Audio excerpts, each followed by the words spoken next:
এই যে গরম দিয়ে আনছিলাম, আবার গ্যাস দিয়ে আনছিলাম হসপিটাল তো কিছু হয় নাই। পরে ডাক্তারে গ্যাস এটা দিছে।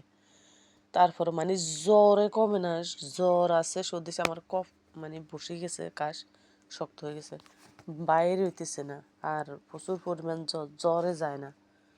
আর এই যে ওষুধ দেখেন কত বড় পলিথিনে, এক পলিথিন ওষুধ মানে খাইতেছি। এই দেশের মধ্যে আছে কি, দিতেছে কি শুধু আপনার ফেনাডোল।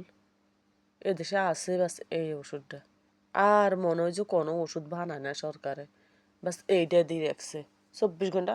আছে কি ফেনাডোল, পাতলা পায়খানা হইলেও ফেনাডোল, ডায়রিয়া হইলেও ফেনাডোল, জ্বর হইলেও ফেনাডোল, কেউ যদি সিজার রুগী হয় সেইটাও ফেনাডোল।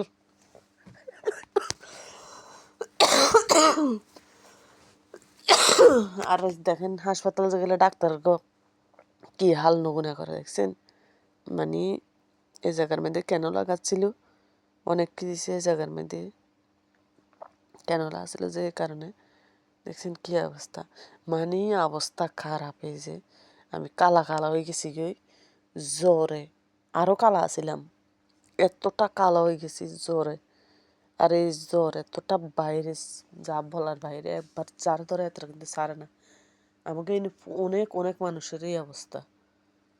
তো সবাই সাবধানে থাকিয়েন।